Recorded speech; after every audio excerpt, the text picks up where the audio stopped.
अस्सलाम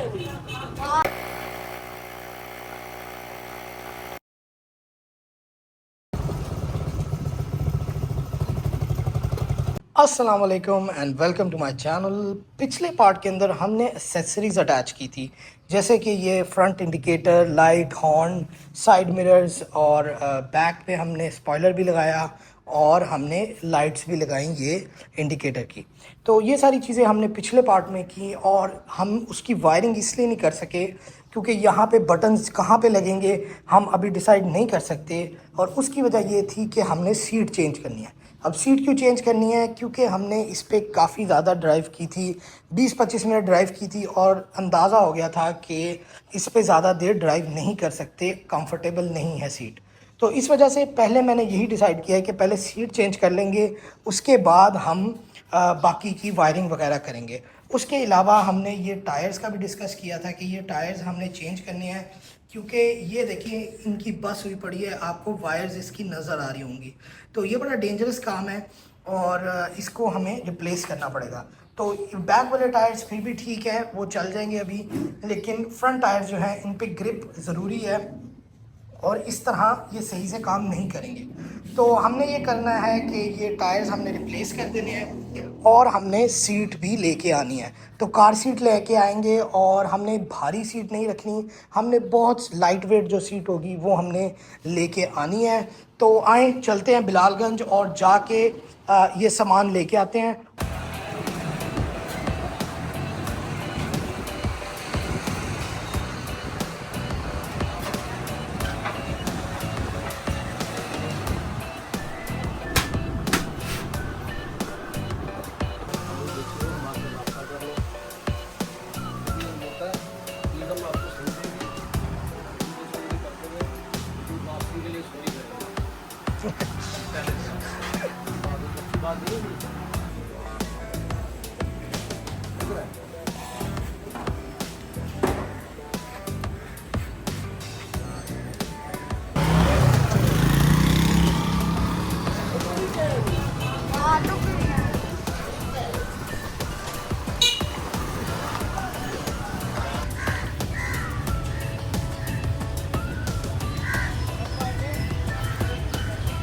अच्छा जी, ये हमारी सीट्स आ चुकी हैं, बड़ी ज़बरदस्त किस्म की लग रही हैं और मैंने दोनों का सेट ही ले लिया। दोनों अलहदा से भी मिल रही थी, लेकिन क्योंकि प्राइस इतनी अच्छी मिल रही थी तो मैंने कहा भाई और प्रोजेक्ट्स में भी काम आ सकती है और जगहों पे भी काम आ जाएगी, तो दोनों ही ले लेते हैं क्योंकि बहुत अच्छी डील मिल रही थी।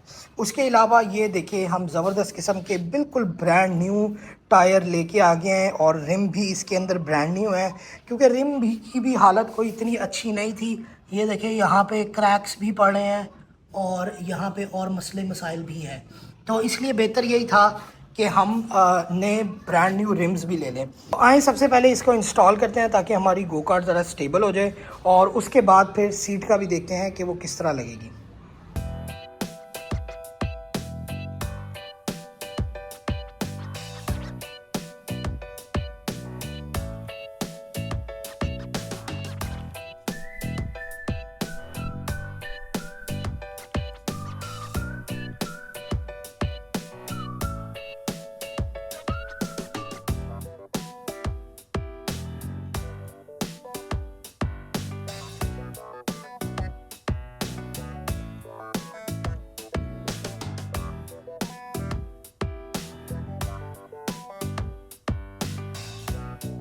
पुराने टायर उतर चुके हैं और ये हमारे नए टायर दोनों यहाँ पे रेडी हैं और इनका हब उतार लिया हुआ है। काफ़ी देर बाद उतरा है ये, तो इसकी थोड़ी बहुत सफाई करके देखते हैं, अगर हल्का फुल्का रंग इससे उतर जाए और ये पेंट शेड, तो बाकी फिर इसको इंस्टॉल करते हैं दोनों साइड पे।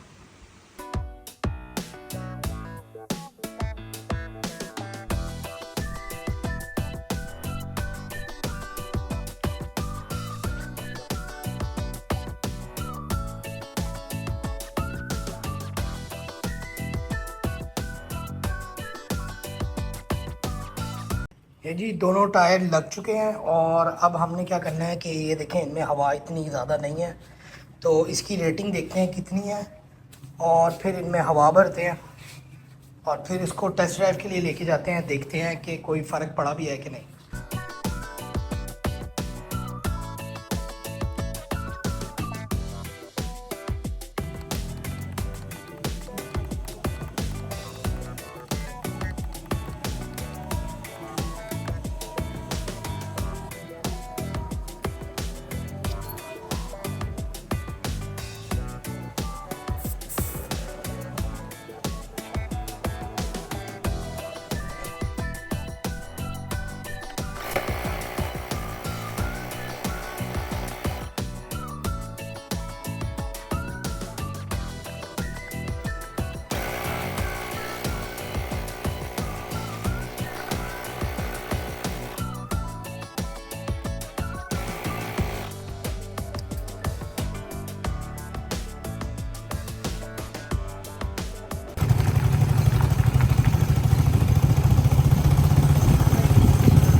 ये साइड जो है ये ठीक लगी है, इसमें वावल नहीं है, लेकिन इस साइड में थोड़ा सा वावल है, ये थोड़ा आगे पीछे हो रहा है, लेफ़्ट राइट हो रहा है ये, तो इसका देखना पड़ेगा कि ये क्यों ऐसे कर रहा है।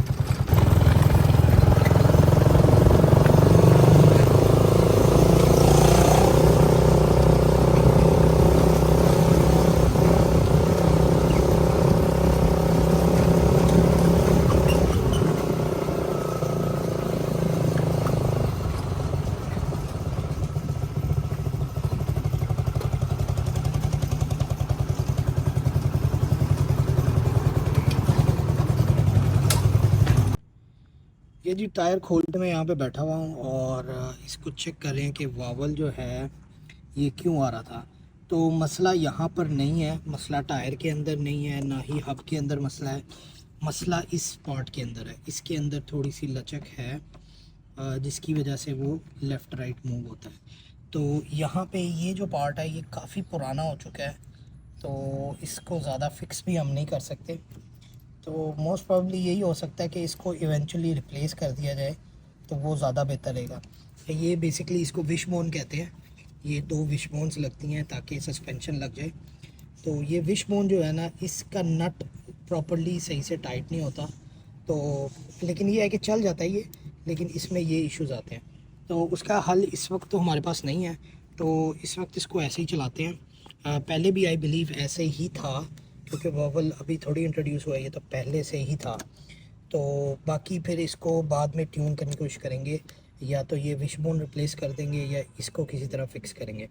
फ़िलहाल हम इसको लगा के नेक्स्ट पार्ट की तरफ चलते हैं। अब हमने लगानी है सीट। तो सबसे पहले हम इसको उतारते हैं और फिर उनमें से एक सीट जो है उसको यहाँ पे रख के देखेंगे और फिर उसकी फ़िटिंग वगैरह देखते हैं वो कहाँ पे आती है। तो आए इसको उतारते हैं पहले।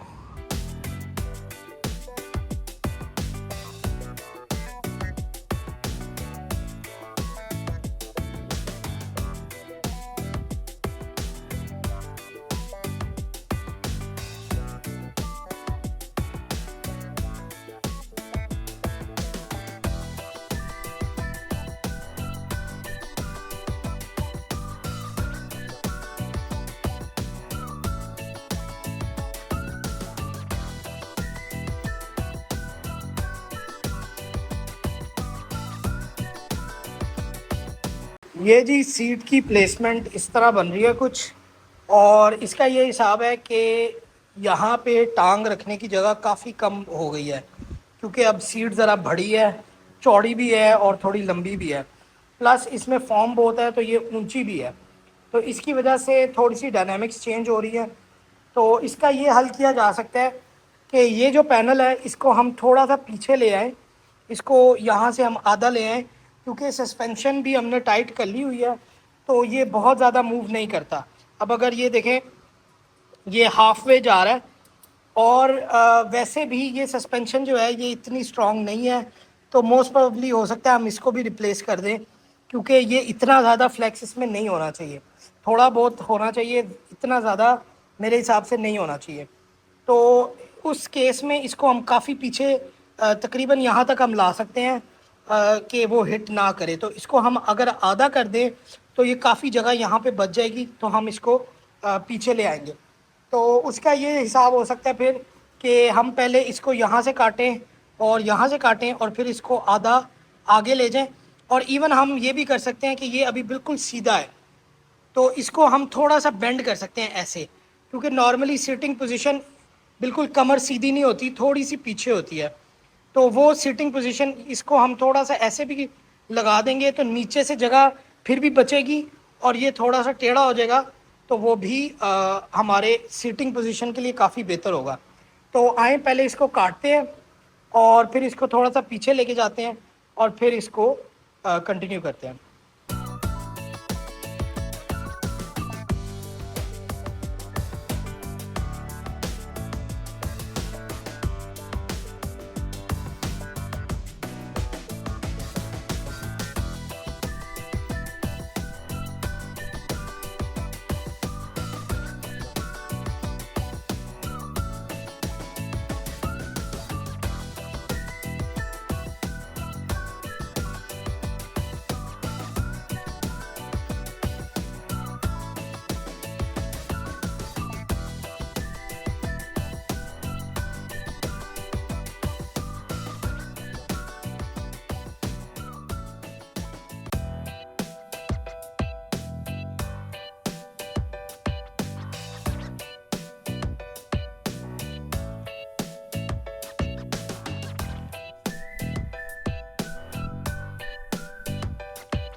ये जी हमारी सीट के ऊपर कस्टम रॉड्स लगा दी हैं जो कि आराम से इसको थोड़ी सी हाइट देंगे और फिर ये मूवेबल बन जाता है। तो अब हमने क्या करना है कि इसको हमने ग्रीस वगैरह थोड़ी बहुत दे दी है और लुब्रिकेट कर दिया है ताकि ये आराम से मूव करे। और अब हमने इसको फाइनली इसकी पोजीशन सेट करनी है अपनी कार्ट के ऊपर ताकि हम इसको प्लेस करें। तो उसका आइडिया ये होता है कि या तो हम एक्सट्रीम फ्रंट कर सकते हैं या एक्सट्रीम बैक पे। तो एक्सट्रीम बैक पे करेंगे तो उसके बाद फिर हम जितना भी अवेलेबल होगा फ्रंट पे आ सकते हैं, या फिर एक्सट्रीम फ्रंट करेंगे और जितना अवेलेबल होगा उसके पीछे जा सकते हैं। तो आई बिलीव एक्सट्रीम बैक पे जाते हैं, जितना मैक्सिमम पीछे हो सकता है हम वो कर लेते हैं और लास्ट इसकी सेटिंग कर देंगे पीछे वाली।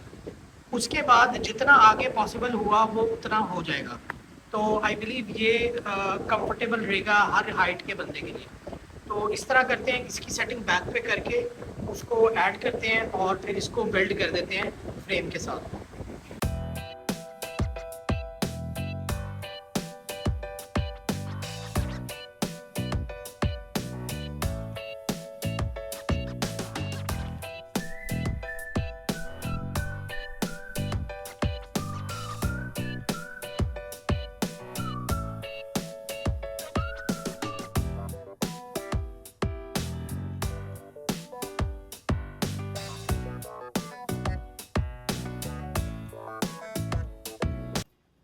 बहुत मेहनत के बाद फाइनली हमारी सीट लग चुकी है। इसको सेंटर करना, इसको अलाइन करना काफ़ी औखा था। सिर्फ 4 बोल्ट से ये लगती है, लेकिन इसके लिए हमें कस्टम स्टैंड बनाने पड़े हैं जिसमें बहुत मेहनत लगी है।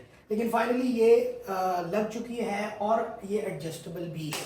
ये हमारी बेस्ट पार्ट है। देखिए आवाज़ भी आ रही है उसमें से कि ये एडजस्टेबल है।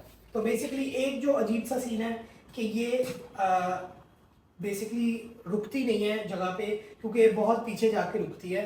तो ये है कि हम बैठेंगे तो ये फिर जहाँ हम कहेंगे वहाँ पे ये रुक जाएगी। तो इस वक्त ये पीछे की पोजीशन में है, तो हम सिंपली इसको आराम से ऐसे बैठ सकते हैं। और ये देखिए यहाँ पे नीचे लिवर है और इसको मैं आगे भी कर सकता हूँ और मैं पीछे भी कर सकता हूँ। तो अगर आप यहाँ से गैप देखें तो बहुत ज़बरदस्त किस्म का हमारा गैप बन जाता है। ये देखिए अगर मैं आगे जाता हूँ और ये मैं पीछे आता हूँ, तो डिपेंडिंग ऑन कितनी लेंथ मुझे चाहिए। अब ये देखिए ये बिल्कुल मैंने स्ट्रेच आउट किया हुआ है, तो अगर कोई लंबा बंदा होगा तो वो आराम से यहाँ पे बैठ सकता है, उसकी टांगें ऐसे थोड़ी ऊपर को आएंगी। और मैं फॉर एग्जांपल प्रेफर करूँगा कि थोड़ा सा लीन बैक हो जाए, थोड़ा सा पीछे को हो जाए और मैं इस तरह ड्राइव करूँ। तो अब इसकी टेस्टिंग वगैरह भी करेंगे और ये सीट वाला काम जो है हमारा तकरीबन कंप्लीट हो गया है। तो अब हम पोजीशनिंग भी कर सकते हैं बटन्स वगैरह की। तो ये देखिए यहाँ पे बहुत कम जगह है, तो हमें पता लग रहा है कि यहाँ पे पैनल अगर हम लगाएंगे तो मुश्किल हो जाएगी, तो मोस्ट प्रॉब्ली यहाँ पे कहीं पे कुछ करना पड़ेगा। तो ये सारी चीज़ें इसलिए हमने थोड़ी रोकी हुई थी। और मिरर की एडजस्टमेंट भी थोड़ी हमें दोबारा चेंज करनी पड़ेगी क्योंकि हाइट थोड़ी ऊपर हुई है। तो ये सारी छोटी मोटी माइनर चीज़ें हैं जो हम साथ साथ करेंगे। फ़िलहाल चलते हैं और जाके इसकी टेस्टिंग करते हैं कि इसमें कैसा फील होता है कंफर्टेबल चेयर के बाद। तो आ जाए।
अच्छा जी 5 मिनट हो गए हैं मुझे ऑलमोस्ट ड्राइव करते हुए और अभी तक काफ़ी कंफर्टेबल जा रहा है। कोई ज़्यादा इश्यूज़ नहीं आ रहे इसमें, वाइब्रेशन ज़्यादा महसूस नहीं हो रही। लेकिन एक चीज़ मैंने नोटिस की है, जो कि हमने पिछली पार्ट में जब व्हील्स की बात हो रही थी तो हमने कहा था कि यहाँ पे वावल आ रहा है, लेकिन जब मैं इसको चला रहा हूँ तो ये एक्चुअली हिल नहीं रहा। तो इसका मतलब यही हुआ कि बेरिंग के अंदर मसला आ रहा है, जो कि इसका पीछे हब लगा हुआ है उसके अंदर मसला होगा।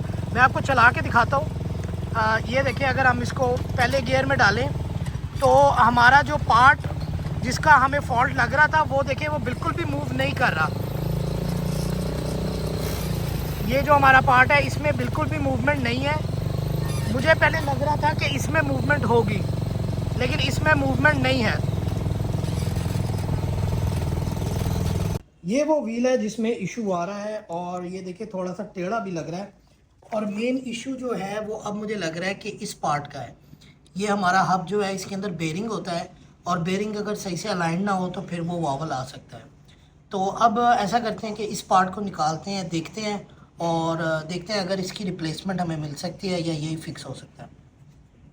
ये जी नया हब इंस्टॉल कर दिया हमने। ये देखें आप यहाँ पे ये है यूज्ड ही, लेकिन नया हमने मंगवाया है। तो इसको ट्राई करते हैं कि क्या वावल इससे कम हुआ है या ख़त्म हुआ है। आए चेक करते हैं।